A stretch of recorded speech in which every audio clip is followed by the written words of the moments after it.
Get ready to hear the truth about America on a show that's not immune to the facts with your host, Dan Bongino. Well, ladies and gentlemen, it appears to be beginning a series of strategically timed leaks to take the sting out of the upcoming Inspector General report about the FBI's effort in conjunction with the intelligence community to spy on then candidate, now President Donald J. Trump. But as I will cover in the show today, I would not get too excited just yet. There's a little wrinkle to that story. Stay tuned. Huge show today, including, I'll give you a little teaser, Donald Trump Jr. interview coming up later on too, what we talked about. Just got done recording that. Without further ado, welcome to the Dan Bongino Show. Producer Joe, how are you today?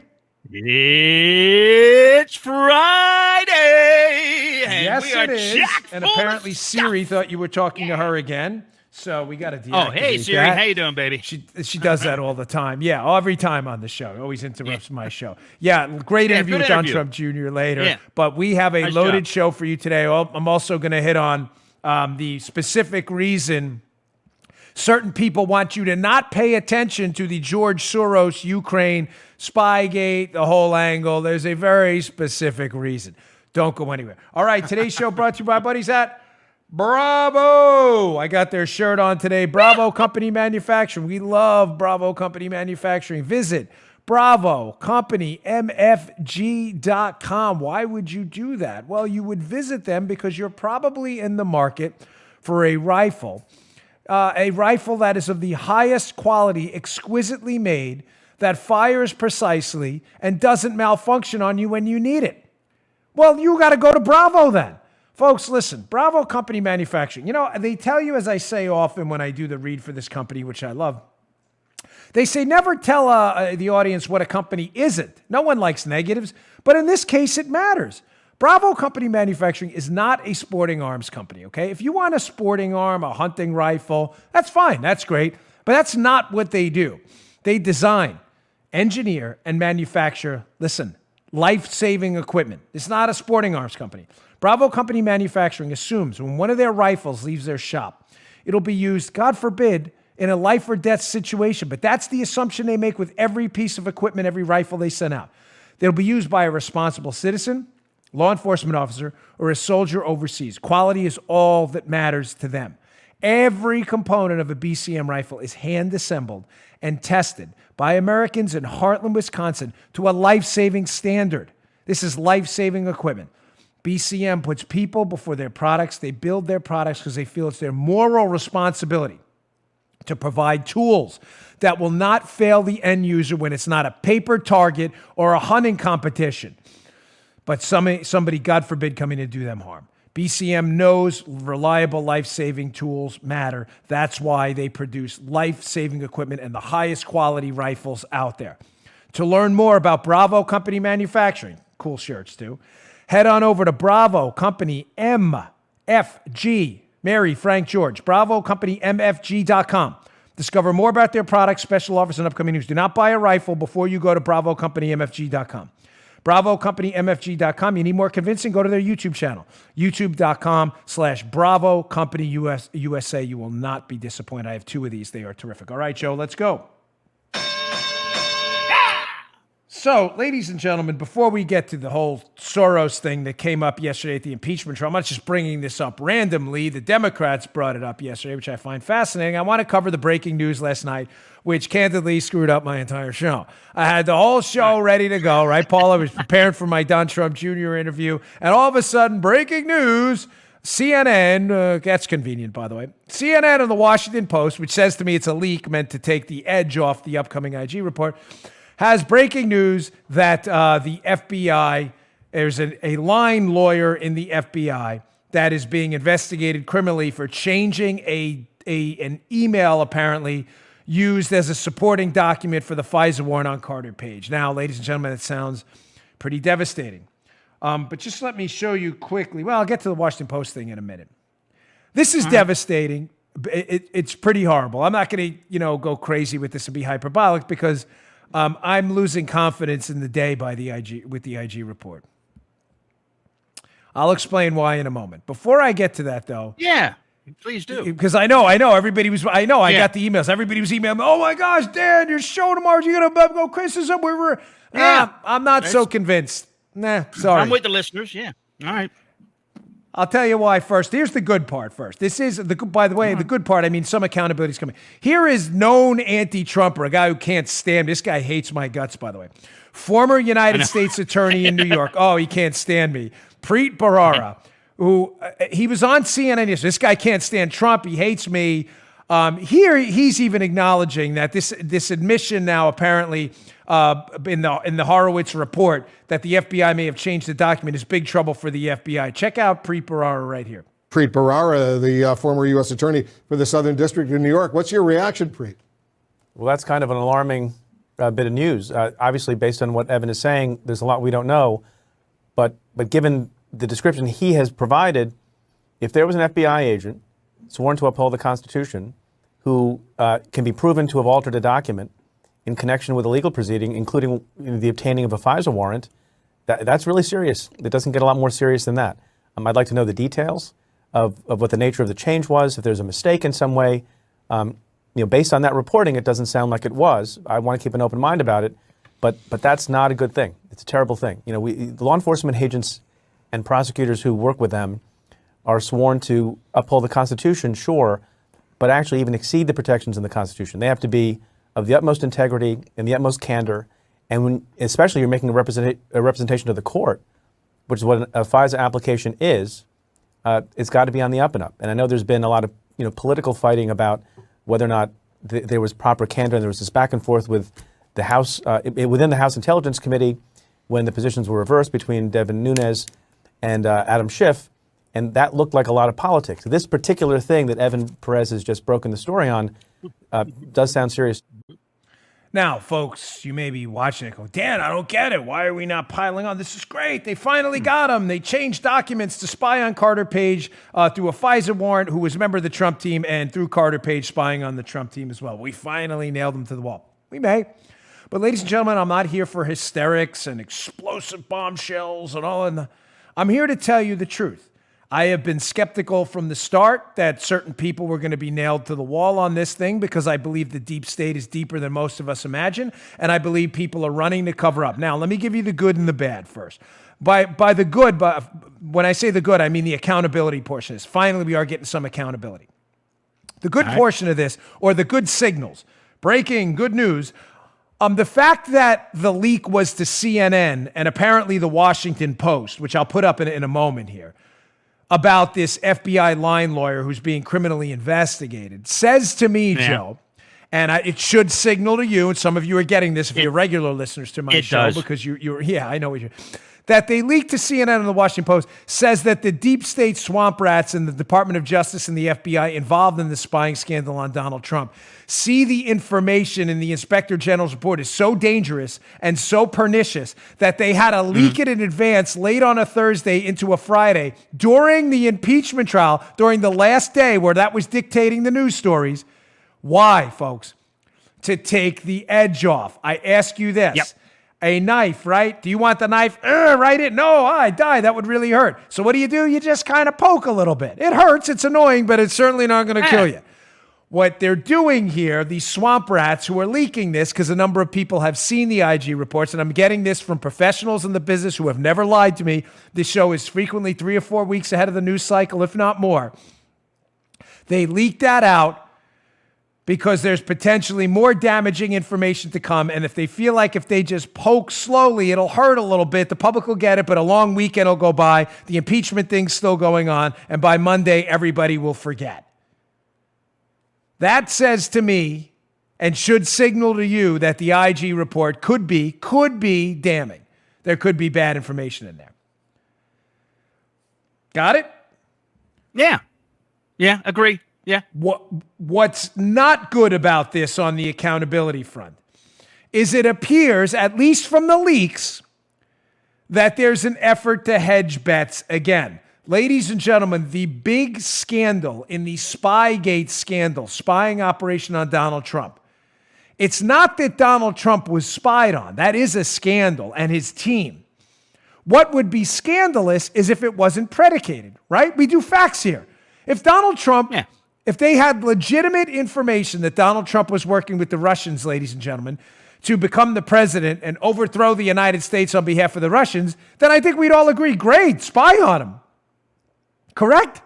Of course, that's nonsense. None of that actually happened. The scandal is not that he was spied on, it's that he was spied on without predication. In other words, a set of facts leading to probable cause that would make the spying legal. In other words, illegal spying on a presidential candidate. Now, why is that bad? Because look at the Washington Post. By the way, hat tip to the awesome Technofog on Twitter and Undercover Huber, who do terrific legal analysis when this stuff comes out. Can't recommend you follow them enough on Twitter. I believe this came from his account. I'm not sure. But this is from the Washington Post story on this. And look, this is where it gets ugly, folks. Quote, Inspector General Horowitz found that the employee, they're talking about the lawyer that manipulated this piece of evidence to spy on Carter Page, erroneously indicated he had documentation to back up a claim he had made in discussions with the Justice Department about the factual basis for the FISA application. Here's where it gets bad. He then altered an email to back up that erroneous claim. They say, I'm sorry, this is not the piece I wanted. I'm sorry, that's totally my fault. I sent this to Paula. That part, that's the good part.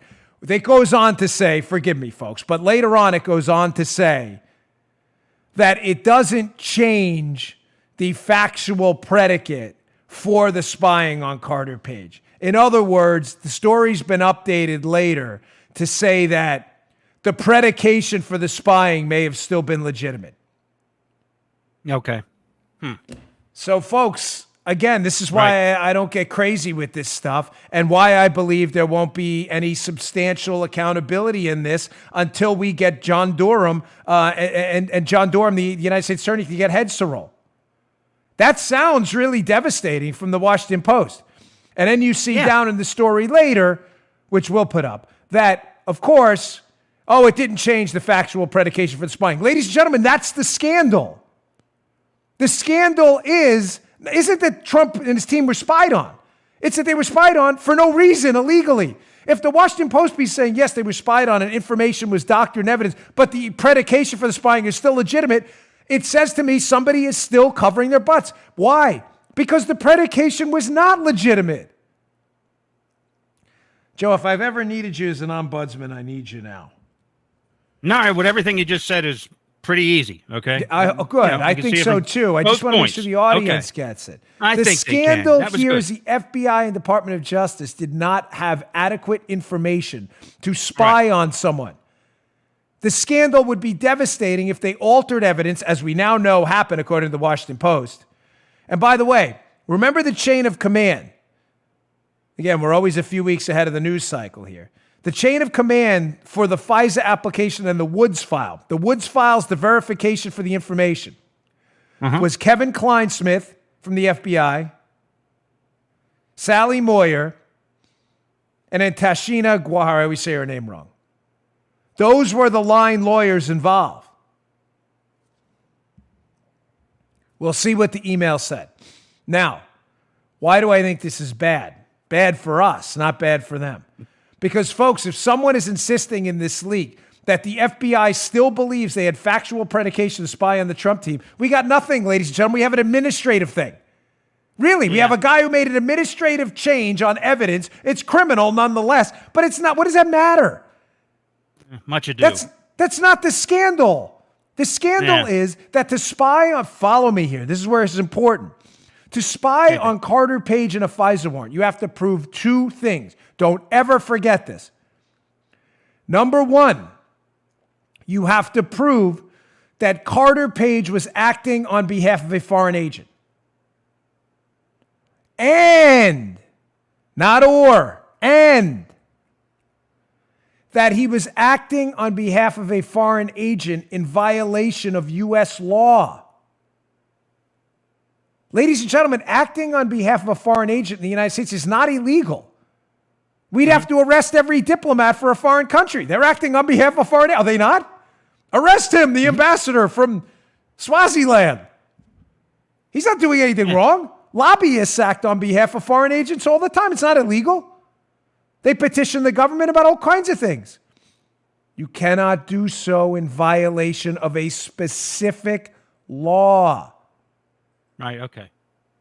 Why does any of this matter? Because, folks, I believe the FBI at the uppermost levels involved, the people involved in the Carter Page spying application, are pulling the wool over your eyes. You're not going to get this analysis anywhere else. They're continually insisting to you, that the predication for the warrant was legitimate because Carter Page was acting on behalf of a foreign agent. It doesn't matter. What law did Carter Page break? The answer, Joe, 0. No laws. Right. Carter Page has never been charged with a crime.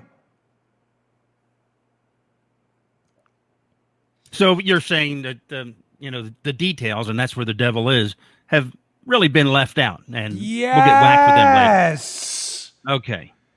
The FBI continues to insist publicly that they have predication to spy on Page and that they've met this standard. They haven't.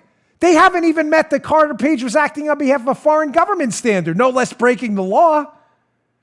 Remember what I told you in an episode over a year ago? That the bribery charge against Carter Page, that he was being bribed vis-a-vis a Russian gas company. He was being offered an extensive interest worth millions of dollars in a Russian gas company in exchange for his role in the collusion scheme, right? Okay. Do you remember what I told you over a year ago? That bribery charge mysteriously appears in the later dossiers almost like it's an updated edit. Why? Now it's all coming together. Why would that appear in a later dossier? Because maybe they tried pitching Christopher Steele, Simpson, and Nellie Orr's earlier dossiers, and someone in the FBI came back after their FISA warrant was rejected and said, hey, this is all disturbing stuff about Carter Page dealing with Russia, foreign agent. But we need a violation of U.S. law. Oh, let me just throw this bribery thing in there. Yeah. Dig deep, folks. Yeah. Dig deep. I'm sorry that I don't mean to get so analytical in this show, but this is a layered, complicated case with a very simple premise. The simple premise is this: the FBI spied without a legal reason to do so. The FBI suggesting their legal reason to do so was a dossier. I'm telling you the dossier was updated with a crime Carter Page committed, a fake bribery charge, because the earlier FISA warrants didn't meet number 2, the violation of U.S. law, briberies against the law. And what's also convenient is in the earlier versions of the dossier written by, we now know, Fusion GPS, Nellie Orr, and Glenn Simpson, what Lee Smith in his book, The Plot Against Trump, calls the proto-dossiers. Listen to this wrinkle. Oh, this is a good one. That the bribery charge that magically gets inserted against Carter Page when I believe their initial FISA is denied, because they need a crime, number 2.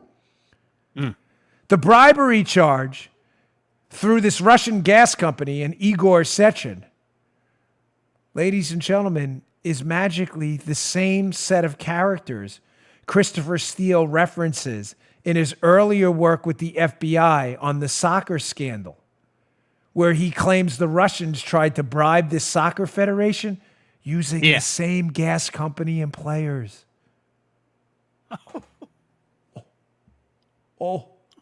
Wait, what? You picking up what I'm putting down?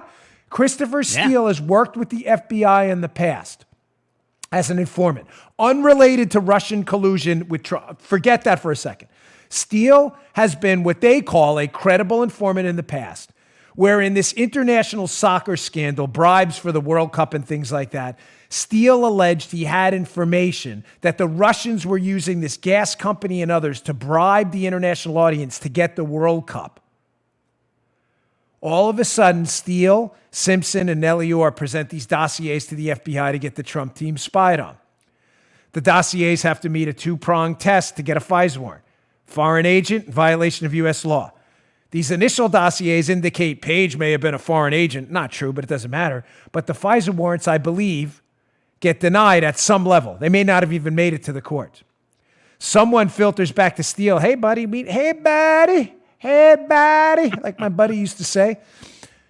We need a crime in here. Oh, man. What a crime in the past. Oh, the FIFA thing, the bribe. Oh, yeah, the same guys bribed Carter Page, too. There you go. Well done.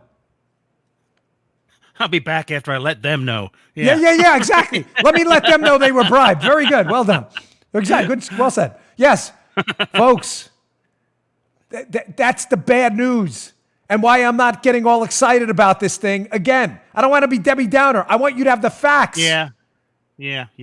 Because if the FBI is still insisting through their leaks to the Washington Post and CNN that the thing was predicated, the spying, when it was predicated on a fake dossier with fake information, we're nowhere. We're nowhere. We got a guy that changed an email who's going to do what, a day or two in jail because he lied? Who cares? That's not the accountability we want. Everybody involved in this needs to get in handcuffs and spend real time in jail for breaking the law.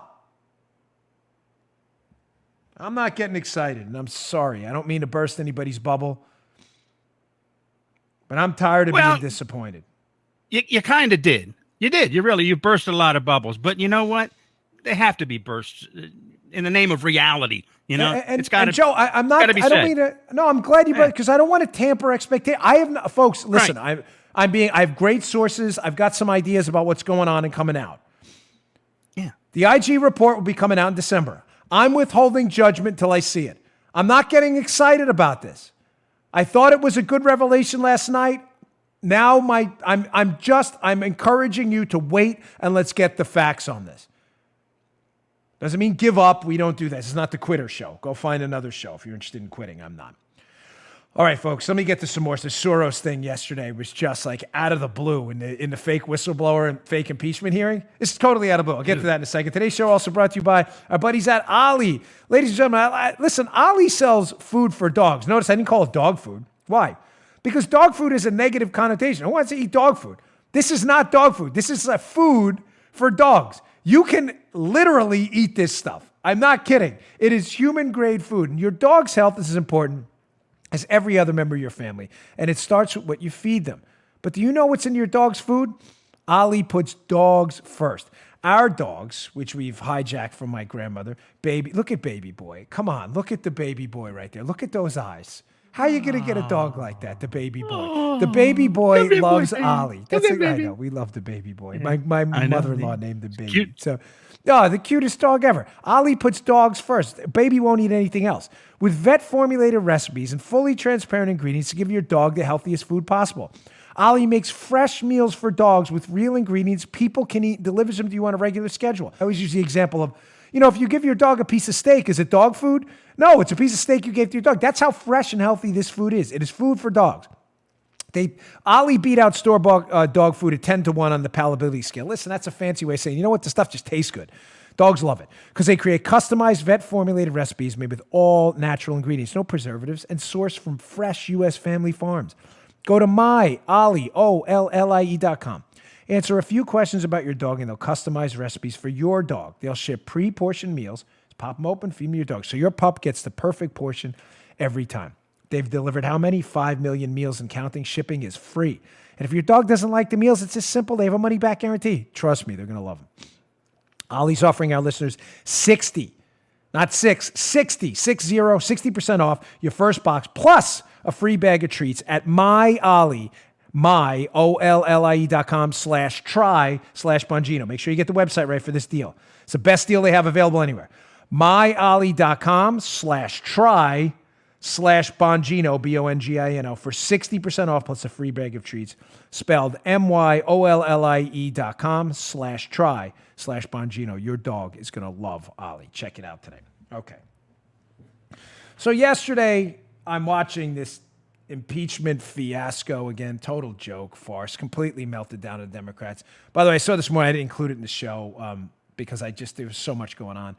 But Paul Bedard has a great piece of the Washington Secrets, his piece. Epic fail, Trump's approval's up, money's coming in. This has just been a total disaster for the Democrats. Anyone telling you otherwise is completely lying. So smile a little bit today. Adam Schiff completely imploded, and this thing's been a joke. But yesterday at the end of the hearing, a representative, forgive me if I'm saying your name wrong, I mean no disrespect, sincerely. Representative Krishnamurthy, who's a Democrat, I think that's how you say it. He's a Democrat, so he starts to question Fiona Hill, who was up there as a so-called Russia-Ukraine expert, who, as I said yesterday, is apparently unaware of Ukrainians' efforts to influence our election, which are already documented in court case. I don't know how she missed that. She claims to be a regional expert. But this seemed to come out of the blue. And now, before I get to the sound here, I want to be sure I preface this by telling you nothing the Democrats do is by chance. Nothing. If something's brought up in a congressional hearing, it is usually a dog whistle, a blink, a nod, a hat tip to the media that the Democrats want a narrative out there. Nothing is done by mistake. Are we clear on that? I hope so. Because I don't want you to think this was some slip of the tongue, this Democratic Representative Krishnamurthy saying this to Fiona Hill. This was planned in advance. I'm going to lay out to you what they're doing and why they're frightened of this whole Soros angle. But listen to this first. You said specifically, when I saw this happening to Ambassador Yovanovitch, again, I was furious because this is, again, just this whipping up of what is frankly an anti-Semitic conspiracy theory about George Soros to basically target nonpartisan career officials. Isn't that what you said? I did say that, yes. And I'm sure you've been watching with concern what's happened to other nonpartisan career officials. We had Lieutenant Colonel Alex Vindman, an American immigrant, questioned for his criticism of the president in a very unfair way, basically questioning his loyalty to the country. I believe that he's also of Ukrainian Jewish descent. Would you say that these different theories, these conspiracy theories that have been targeting you, spun in part by folks like Mr. Stone, as well as fueled by Rudy Giuliani and others, basically have a tinge of anti-Semitism to them at least? Well, certainly when they involve George Soros, they do. I'd just like to point out that in the early 1900s, the Tsarist secret police produced something called the Protocols of the Elders of Zion, which actually you can still obtain on the internet, and you can buy it actually sometimes in bookshops in Russia and elsewhere. This is the longest running anti-Semitic trope that we have in history. And the trope against Mr. Soros, George Soros, was also created for political purposes.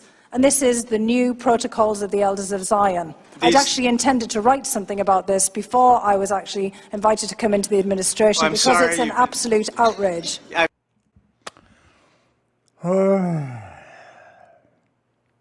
Now, again, nothing the Democrats do is by mistake. Everything is brought up for a reason. So now you should be asking yourself, most of you are, you're a lot smarter than me and my audience. You all, I love your emails. You guys and ladies are genius out there. I always say the reason I explain things on the show, I think in a way it's understandable, is you all are brilliant. I'm an average intelligence guy. I have to explain things a lot to myself. And by explaining it, I weave my way through it in a way that makes it understandable for other folks out there too. I like that. I just work really hard.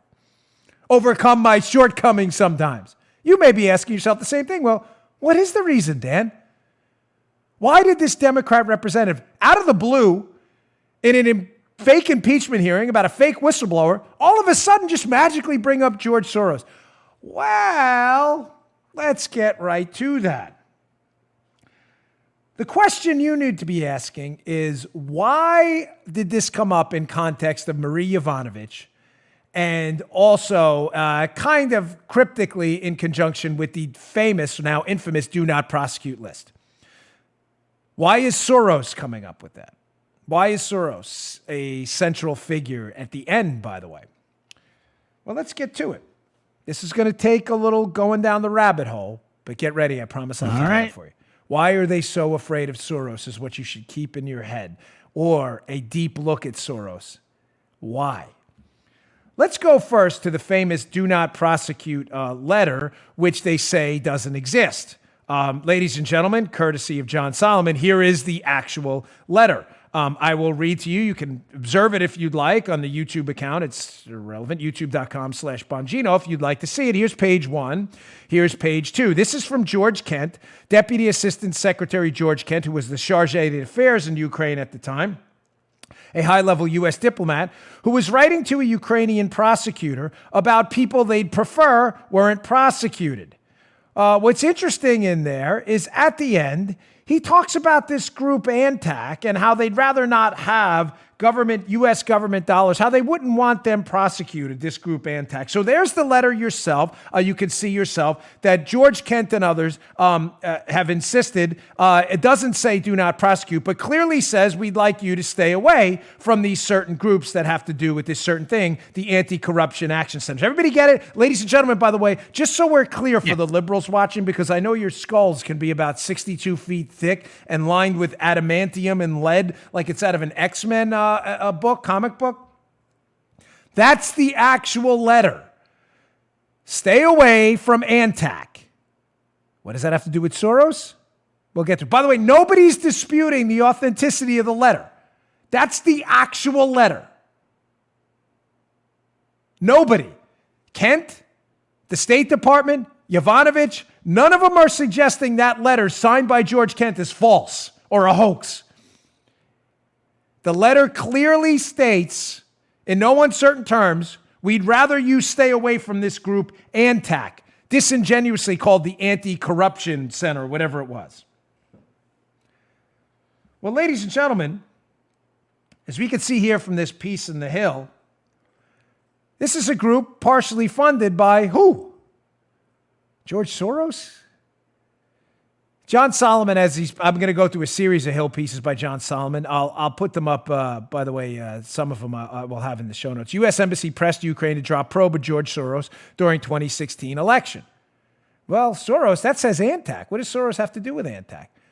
Well, Soros had a funding mechanism in place through some charities for this group ANTAC, where they donated, I believe it was something like $290,000 or so to this group ANTAC. Isn't that fascinating?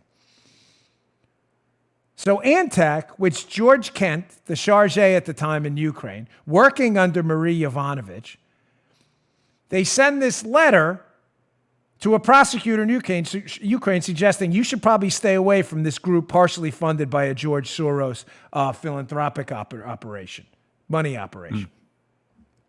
Follow me. Okay. Interesting now that as we go on in this other John Solomon piece, that the FBI had some significant contacts with this Soros group. It's a little long quote, but I want to read it to you here. So now we have, Soros has always had contact with liberals. He's a liberal donor. But apparently one attendee at one of these Soros operations there was Karen Greenaway, the FBI supervisor in charge of international fraud, and one of the lead agents in the Manafort investigation in Ukraine. Wow. So an FBI agent who's a supervisor involved with the Manafort investigation's got some dealings with this Soros group. That's fascinating. She attended multiple events and won glowing praise in a social media group from ANTAC, again, the Soros-affiliated group, their executive director. In one event during 2016, the FBI agent Greenway and Ambassador Yovanovitch, participated alongside ANTAC's executive director, Daria Kaliniuk, and Lutsenko, the former prosecutor general, was also present. The message was clear at the event, Joe. The embassy supported ANTAC, the Soros-affiliated group, folks. It goes on. The FBI actually confirmed Greenway's contact with the Soros group, saying they were part of her investigative work. Quote, in furtherance of the FBI's mission in the course of their duties, FBI employees routinely travel and participate in public forums in an official capacity. At a minimum, all such travel and speaking engagements are authorized by the employee's direct supervisor and can receive authorization all the way up to the division head, blah, blah, blah, blah. What happens, Greenaway leaves her job and later joins the executive board of that group. Follow me. The Democrats randomly bring up Soros in context of the fake Ukraine whistleblower, fake impeachment hoax. Fiona Hill, the so-called Russia expert, automatically jumps out and says, any criticism of George Soros will be deemed as anti-Semitic, Joe. Don't look. In other words, what are they saying, Joe? Don't look at Soros. We will call you anti-Semitic. Ignore that. Ignore. By the way, that is so stupid. That is one of the dumbest things. Any leftist propagating the myth that criticism of a liberal donor's role in a foreign government's affairs, it's now being used to impeach the president, is anti-Semitic. Ignore that. It's asinine and beneath the dignity of even the lowest level human being. It is a scare tactic only. Don't look at Soros. We'll call you anti-Semitic. We now know Soros, his groups had a role in funding Antac. We know there's a signed letter by Ukrainian officials testifying to impeach Trump, George Kent and others, suggesting that Antac shouldn't be prosecuted by the Ukrainians for any potential corruption or anything. And we now know the FBI had a supervisor working with the group who later leaves to go to literally work with the group, Antac. Oh, it gets better. Oh, yeah. We're never done here. In another John Solomon piece, he talks about the targeting of a George Soros enemy, opponent, business opponent, business rival. I'll tie it together, don't you worry. Another John Solomon piece here about the targeting of a guy named Demetrio Firtash. I see you looking confused over there. You okay? My wife is like, she's sitting there in a corner like, I don't know, do I have that? She's like this. You okay? Everything all right? Thank you very much. You can leave that in, by the way. This is the best part of the show. This is real. This is enough from another John Solomon piece. The U.S. Embassy pressed Ukraine to drop probe of George Soros during 2016 election. That's the headline. Ukraine, behind the scenes advice and support to Ukrainian partner Antac's efforts to generate corruption litigation in Europe and the U.S. respecting state assets stolen by senior Ukrainian leaders. This is a memo that was written. The memo included a chart of Ukrainians. Listen. This memo included a chart of Ukrainians the Soros team wanted to have pursued, including some with ties to Manafort. Senior U.S. law enforcement officials confirmed to Solomon from the piece that the early kleptocracy collaborations inside Ukraine led to highly visible U.S. actions against the oligarch Dmitry Firtash, a major target of the Soros group and Manafort. Firtash is now represented by Hillary Clinton lawyer Lanny Davis and former U.S. Attorney Dan Webb. Follow me. So Soros's group, which is working with the FBI and the U.S. Embassy in Ukraine, the same people at the embassy targeting Trump for impeachment now, Soros is working with them. The embassy's insisting Soros's group not be prosecuted. They're working closely with this FBI agent. And now we find out that the Soros group really dislikes this guy, Demetrio Firtash. Where have we heard the name Dmitry Firtash before? Where have we heard that? Oh, Glenn Simpson's movie script piece from 2007, yes, 2007, that he wrote in the Wall Street Journal. We can see it here, which we bring up all the time on the show, titled How Lobbyists Help Ex-Soviets Woo Washington. So Glenn Simpson, back in 2007, when he was a journalist, ladies and gentlemen, expressed a real interest in Russia issues and things like that. He also was fascinated by this guy by the name of, oh, that's right, Dmitry Firtash. He says in 2003, 2005, Mr. Firtash brokered several billion-dollar deals between Gazprom and the government of Ukraine. They netted big profits for Hirock and criticisms from the U.S. ambassador to the Ukraine at the time for the deal's lack of transparency. So, let's tie this little bow around as we get to a few more little nuggets here. Yeah. Now we know the U.S. Embassy doesn't want Soros's group prosecuted. They've signed a letter. I'm sorry to keep going with it, but it's important you understand this. You know, the FBI is involved and has some connections to the group. Someone goes to actually work there afterwards, Soros's group. We know Soros really can't stand this guy Firtash and wants him prosecuted. And we know Glenn Simpson, who I believe is one of the authors of the dossier used to target Trump, had taken an interest in Firtash a long time ago, back in 2007. So we know Soros doesn't like Firtash, and we know Glenn Simpson doesn't either. Ladies and gentlemen, maybe explains, given Soros and their liberal group's influence in the Democrat Party, how Hillary Clinton came to hire Glenn Simpson to write up the dossier against Trump, a guy who had already expressed an interest in a person George Soros really can't stand.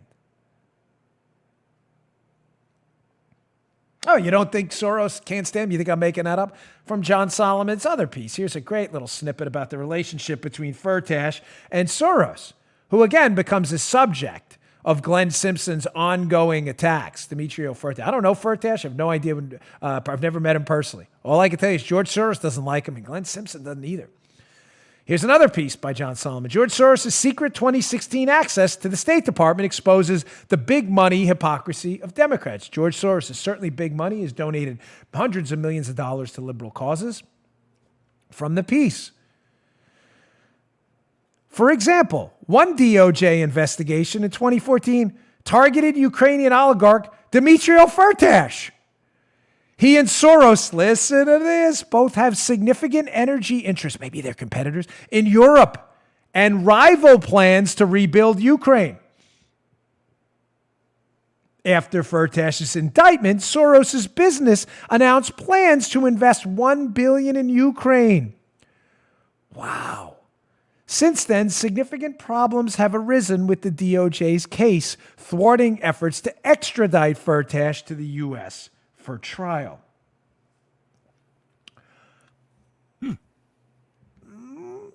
Okay.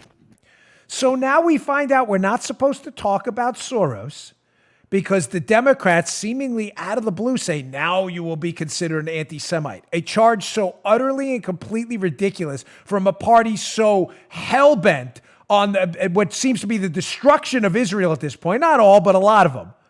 We're the anti. Are you crazy? Are you insane?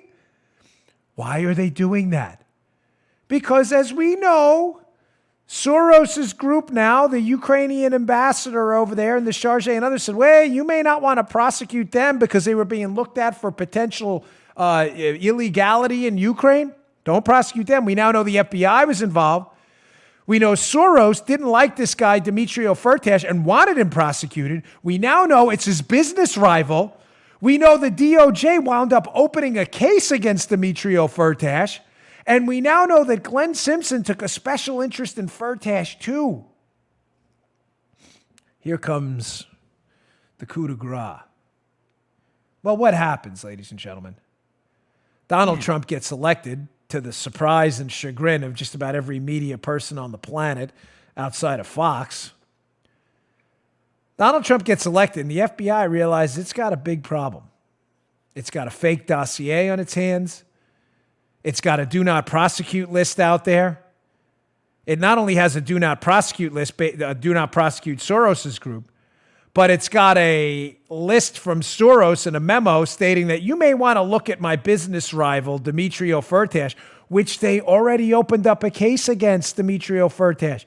A case, by the way, ladies and gentlemen, that has completely fallen apart. The case was based on a potential bribery. And the slide, I'm not going to get into the details because it's complex, but I'll leave you with this nugget. The slide they were basing the case on of a PowerPoint presentation that seemed to indicate bribery was not a bribery slide at all. It was based on a hypothetical by a consulting firm who would put it together. In other words, what if someone tried to bribe you? It wasn't Firtash's firm saying, go bribe people. The case is completely falling apart. So Soros' business rival, who we're not supposed to look at Soros now, is under prosecution for the DOJ. He becomes a central figure in Glenn Simpson's operation, the dossier and elsewhere. Soros is not to be prosecuted. Soros is recommending his guy, his opponent, Firtash, be prosecuted. They have to make this all go away. The dossier, they don't want Firtash talking. Firtash suspects he's claiming he's innocent, obviously, says he's done nothing wrong. He's been targeted by the Department of Justice. Folks, they can't have that story out there. Oh, so what happens? Like magic. All of a sudden, Media Matters and others start putting out these stories. If you talk about Soros, you will be accused of being an anti-Semite. It magically appears again in testimony. And Fiona Hill, yes, the protocols of Zion. What are you talking about? Look at this little gem, though, the cherry on top. Another Solomon piece. how Mueller deputy Andrew Weissman's offer to an oligarch could boomerang on the Department of Justice. Let me guess. Mueller's team figures out quickly, as you can read in my second book, Exonerated, where I detail how Mueller knows instantaneously he's investigating a hoax. So Mueller's job becomes, Joe, from the start, what? Mueller's job becomes to cover up this entire scandal. Yes. Entire scandal. But they can't have Firtash talking about how he's been targeted by George Soros in conjunction with Glenn Simpson and others, because it'll bring down the whole Spygate thing. So what happens? Firtash's team, like magic, is approached by Andy Weissman. This is crazy, Joe. From the Solomon piece. Quote, the ink was still drying on special counsel Bob Mueller's appointment papers when his chief deputy, the famously aggressive and occasionally controversial prosecutor Andy Weissman, made a bold but secret overture in early June of 2017. Weissman quietly reached out to the American lawyers for Ukrainian oligarch Dmitry Firtash with a tempting offer, Joe. Give us some dirt on Donald Trump and the Russia case, and Team Mueller might make this 2014 criminal charge against him go away. How about that? How about that? Yeah. How about that? How about that? Folks, let's just return to the beginning. Nothing the Democrats do is by chance. They are involved in the biggest big money influence operation that morphed into spying, that morphed into fake whistleblower gate in human history. A liberal mega donor, George Soros, and a group he was involved in that was suspected by Ukrainian authorities of some illicit activity.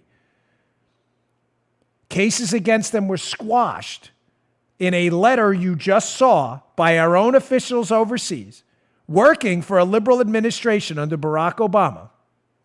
They got caught with their do not prosecute list. The liberal mega donor they're trying to get off suggested that his business rival, who had a rival plan for Ukraine, be prosecuted, who was by the Obama administration in 2014 on a faulty, flawed case. Trump gets elected, this do not prosecute list and everything comes out, including the influence of Soros on the State Department and elsewhere. They panic. That's anti-Semitic. Nothing to do with that at all. Total, complete farce. They're making that up. And then they go to Firtash and offer him a deal to kind of make this whole thing go away, to which Firtash says, no thanks. Oh, by the way, Firtash is the same guy who appears in the 2007 movie script article by Glenn Simpson in the Wall Street Journal in an influence operation piece. And Firtash is one of the same guys that continually appears in Simpson's ongoing dossier narrative used to spy on Trump. You think maybe some of these groups that were dealing with these liberal groups and donors like Soros and Hillary were like, hey, go to Simpson. He doesn't like that Firtash guy either. What a way to kill two birds with one stone. Make an offer to Firtash. He'll shut up. He just wants his case to go away. You didn't hear that anywhere else, did you? By the way, the more media matters, panics about conversations about Soros, I'm warning them. The more I'm going to quadruple, quintuple, and sextuple down on my coverage of his involvement in this entire thing. And as I take it to the bank and cash that check. You will not, I am not one sliver of a hair length of iota of fear have you imbued in me or any of my audience. None. You have only encouraged me by your protestations to look deeper into a case I know scares the living out of you. All right. I got more, including a troubling story. I'm going to wink and a nod here about the Trump family. What? Really? Oh my gosh. Stay tuned. You're not going to want to miss. This is deeply I haven't let Joe in on this. Paula kind of had a little bit of idea, but Joe doesn't. So get ready for this on the other. She's already laughing. Troubling stuff here. All right, today's show also brought to you by our buddies at Genucel, Genucel, Enter Dan30 at checkout for their special offer. What's their special offer? What's Genucel? Listen, ladies and gentlemen, Genucel, they create some of the finest creams for your face, and it's just terrific. They have immediate effects. You want to get rid of that sagging turkey neck, ladies and gentlemen? Well, Thanksgiving's only a week away. Still enough time to get rid of that turkey neck. Thank you, Joe. Thank you. I was waiting for that. And that sagging jawline, and get compliments around the Thanksgiving dinner table. If you haven't tried Genucel's breakthrough jawline treatment with MDL technology, go to your phone or go to Genucel.com right now and try it today. Order today. Chamonix will include their classic Genucel eye bags and puffiness absolutely free. I use this before I go on the air. My mother-in-law loves it. And you'll also receive their immediate effects for results you can see in 12 hours. You got a hot day? Try the immediate effects. And for Thanksgiving, Genucel's offer gets better. You're great back there. You also get the top-selling Genucel eyelid lift for sagging, droopy eyelids absolutely free. You'll give thanks this holiday for 10 years off your appearance, and everyone will see the difference guaranteed, or 100% of your money back. That's the Chamonix promise.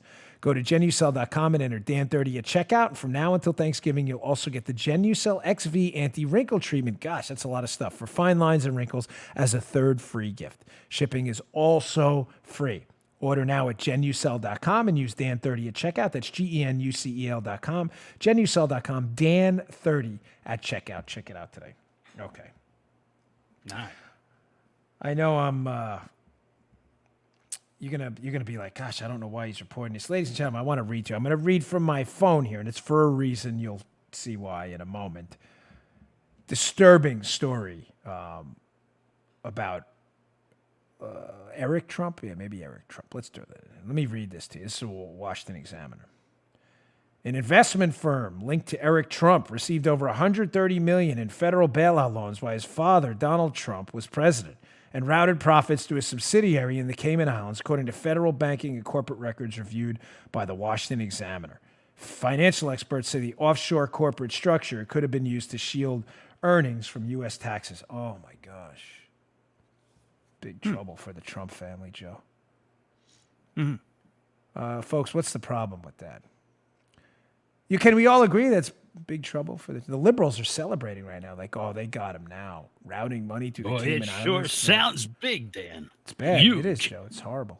Sounds bad. The problem is I lied to you. That is not the article. The article from the Washington Examiner is actually about Hunter Biden. Now the liberals are like, no, now it's cool. No, Joe, now it's cool.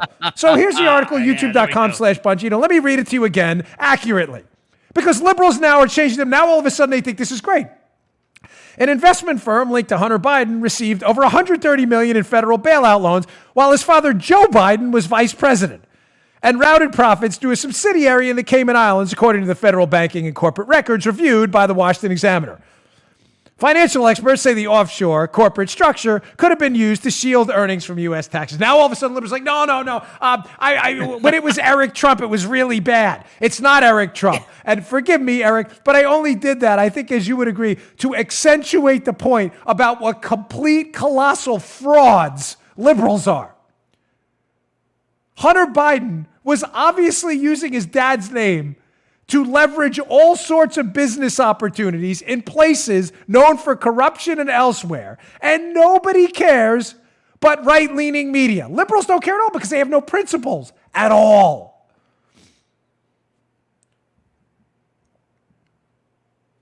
Right? You heard about Eric Trump. A lot of you thought, man, he's in real trouble. I bet the liberals too. Nothing to do with Eric Trump. It's a Hunter Biden piece. Therefore, liberals don't give a damn. Ridiculous. There you go. All right, I only got a few minutes left, so let's motor through this stuff. Can I be candid with you for a moment? I can. I mean, Paula probably won't like it, but I'll do it anyway. Our show's done great this week. It's still going to be our most listened to week ever because Monday, Tuesday, and Wednesday. Folks, I think people are losing interest in this impeachment fiasco. It's a total farce. Nobody cares. Fox's ratings are high, but they're still down at the end of the week. It's just been a total joke. Candidly, folks, I'm tired of it. That's why I didn't cover it in the beginning of the show today. I mean, although I mentioned Christopher, it's more about Soros and his involvement in Spygate than it was about the impeachment farce. It's a joke. It's a joke. It's a scam. And I could tell some of the shows yesterday, people are just tired of it. Having said that, though, that's why I'm covering it at the end today. There were some important takeaways now that it's over. It's quick. I want to play for you some video. First, I just want to play kind of funny thing on a Friday. This is going to be our honorary news explosion. Now that it's not on Tucker anymore on Friday night. Friday, we'll have to do an honorary news explosion segment. Here is, a complete goof. I'm sorry, but it's true. Chris Cuomo from CNN. Remember David Holmes, the guy who testified at the impeachment hearing? He said, I overheard, the guy wasn't on speakerphone, but I overheard Trump talking to Gordon Sondland, and he seemed to have a magical hearing ability, remember every single detail. So goofy Chris Cuomo at CNN says, listen, of course you can overhear people not on speakerphone. And he puts that to the test and you want to talk about like palm to face? Just check this out, this stupidity. Very interesting theory from our president that he has really good hearing. Some would say the best hearing ever. And he's never been able to hear a phone call when it wasn't on speakerphone from anybody. So let's just play with that for a second. Mom, can you hear me? All right. So if I were holding the phone here, I'm with Dana Bash. You know how you're always telling me to let her talk because she's so smart and I shouldn't say so much. Can you just say hello? Mom, she probably can't hear me. Mom, can you hear me? Yes, I hear you. When you talk to me, I hear you. I'm talking to you. Say hello to Dana Bash. Hi, Mrs. Cuomo. How are you? Oh. All right. So, I can't hear your mother, Chris. You're over there. So I'm sitting across the table. This is not on speakerphone. I'm sitting across the table. It's not on speakerphone. It's regular phone. It's 2 feet away from Dana. She can hear my mother. I'm not sure Mom can hear us. Mom, thank you very much. Thank you for not saying anything that'll get me in trouble. I'll call you back. I love you. All right.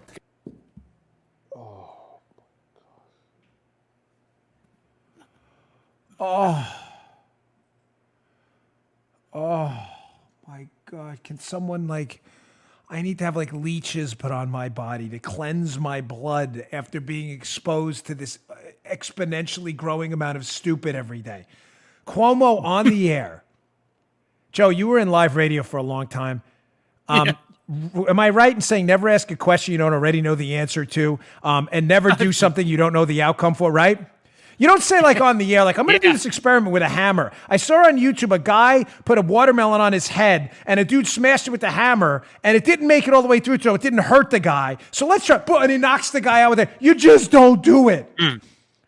So of course, Donald Trump and Gordon Sondland, which David Holmes, this bureaucrat I discussed yesterday, claims he heard the whole thing. He wasn't on speaker. So Chris Cuomo puts it to the test and basically proves Donald Trump right because they can't actually hear anything. Yeah. I don't even have a drop for that.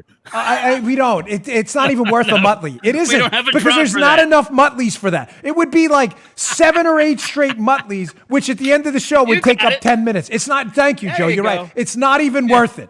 We need a drop for that of your voice saying, I don't even have a drop for that. Because that's how bad this crap is. Yeah.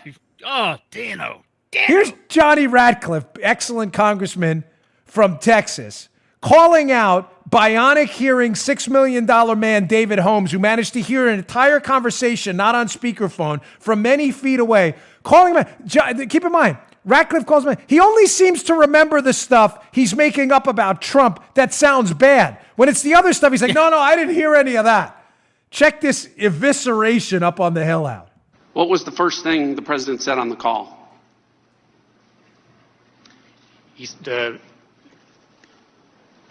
This was clear. You had a clear recollection of this conversation. Yes, sir. Mr. Ratcliffe, please allow Mr. Holmes to answer. Yes, sir. Sondland greeted the president. How? He said, He said, hello, Mr. President. I'm in Ukraine. I'm in Kyiv. And the president said, are you in Ukraine? You think he said, I think you're in Ukraine? He said what? He said, are you in Kyiv, Ukraine? What did you hear President Trump say about ASAP Rocky? I did not hear President Trump's side of the conversation about ASAP Rocky. You said, how did we go from the conversation was very loud and his voice was recognizable to, as you say here, when the conversation shifted, I could only hear Ambassador Sondland's side of the conversation. Yes, sir. As I have testified, the initial part of the call, Ambassador Sondland, when the president came on the call, he sort of winced and held the phone away from his ear for the initial portion of the call. And then at some point in the call, he stopped doing that. And I don't know why. I don't know if he turned the volume down. I don't know if the president spoke more quietly. I don't know if he got used to the volume. I don't know what changed. What did change? It's important. This was memorable. I don't know, sir. It was Ambassador Sondland stopped moving the phone away from his ear. That's what it was? Yes. Okay. For real? This is real. This is real testimony. So the guy has bionic hearing. He can hear a phone not on speaker from feet away. He hears it in detail. It was memorable. And the minute the conversation changes away from his allegations that make Trump look bad into ASAP Rocky, which would make Trump look good, he says, no, I didn't hear any of that. No, I don't know what happened. The phone changed. Yeah, that happens all the time. The phone magically changes volume. Oh, folks, this thing could not have went any worse for the Dems yesterday. Listen, in the interest of you not losing any more brain cells, I'm just going to play one more quick. It's not from this is Nancy Pelosi yesterday, and this is important, and we'll leave with this because it's some good news for the end of the week. Nancy Pelosi is having very serious buyer beware, caveat emptor. I'm telling you, she's freaking out. Buyer beware and buyer's remorse about decisions she made and decisions she's going to have to make going forward about this impeachment fiasco. Listen to her yesterday and listen to the hedging in her voice, whereas a couple of weeks ago she was so confident, we got to move on impeachment now. Listen to her freaking out. Check this out. But pay attention to the nuance in this. Check this out.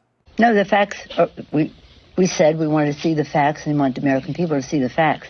Whatever decision is made, and it has not been made yet, whatever decision is made to go forward will be based on our honor and our oath of office, not on the resistance to the truth of the Republicans on the other side. I think the sad tragedy of all of this is the behavior of the president and the defense of that behavior by the Republicans. Wait, we were looking for I thought you said you had the facts. They were so confident in the facts a few weeks ago. Now, all of a sudden, she's hedging? We'll see where we go forward. Folks, again, this was an apocalyptic disaster for the Democrats. President Trump should send them a thank you card. All right, I've got to run. Folks, we taped our interview with Don Trump Jr. this morning. It'll air later after our show today. Please watch them both. It's about 25, 30 minutes in length. Joe's working really hard today, so is Paula, to produce both shows for you. It'll come out later today. We're going to try to introduce them at about maybe 3, 4, 5 o'clock Eastern, depending on what time our guests can make it. The interview's spectacular. I asked Don Trump Jr. about this specific question going forward, how disastrous this thing was. Some of his answers are terrific. Again, you're not going to want to miss his answer on his own political ambitions going forward. It's a great interview. It's worth your time. Check it out on our YouTube channel. You can subscribe free, youtube.com/Bongino. We really appreciate it. Thanks for really another great week. I appreciate it. I will see you all on Monday.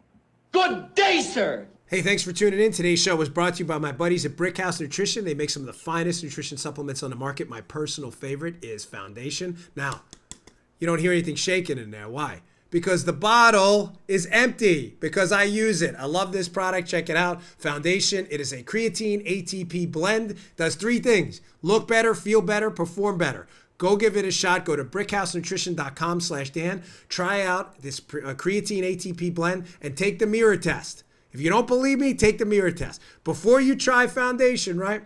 Go check it out.